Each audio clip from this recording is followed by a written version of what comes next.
त मूंखे चुमियूं beta beta भाकुर पाईंदो आहीं त मुंहिंजो तूं ई सभु कुझु बिटा बिटा भाकुर पाए करे अस्सलाम वालेकुम दोस्तों, जीअं त तव्हां मुंहिंजो यूट्यूब चैनल ॾिसी रहिया आहियो सदाकत अली। छा शाहिद राहू जो सचो आहे या king of Sindh Mumtaz Maulai? Comment में लाज़मी ॿुधाईंदा।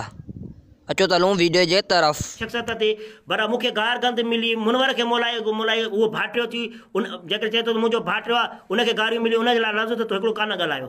हलो मुंहिंजे लाइ त तूं न ॻाल्हाए, मां त थी वियो तुंहिंजो दुश्मन, हो त तुंहिंजो थी वियो माइट अज़ीज़ थी वियो, तुंहिंजो भाटियो तुंहिंजो थी वियो, ठीकु आहे न। उनजे लाइ त ॿ लफ़्ज़ ॻाल्हायां न भाउ मुंहिंजा। मां तुंहिंजो थी वियुमि दुश्मन था, ठीकु आहे, मां तुंहिंजो दुश्मन थी वियुमि, ठीकु आहे न। उन टाइम में त मूंखे चुमियूं बिटा बिटा भाकुर पाईंदो आहीं त मुंहिंजो तूं ई सभु कुझु बिटा बिटा भाकुर पाए करे चुमियूं पाईंदो आहीं। हाणे थी वियो मां तुंहिंजी, हाणे तोखे अलाह साईं जॾहिं इज़त ॾिनी कुझु कयो, हाणे मां थी वियो तुंहिंजो दुश्मन था, ठीकु आहे, मां तुंहिंजे लाइ दुश्मन थी वियुमि, ठीकु आहे।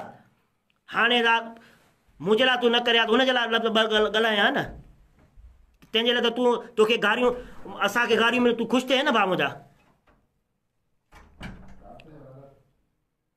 लख कुर्ब सभिनि दोस्तनि जा, ख़ुशि हुजो, आबाद हुजो।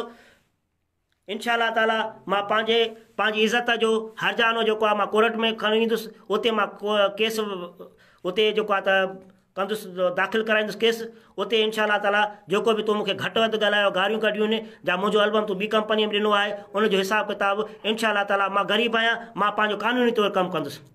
कानून ते मूंखे कानून ते पूरो यकीन आहे, मां कानूनी कमु कंदुसि।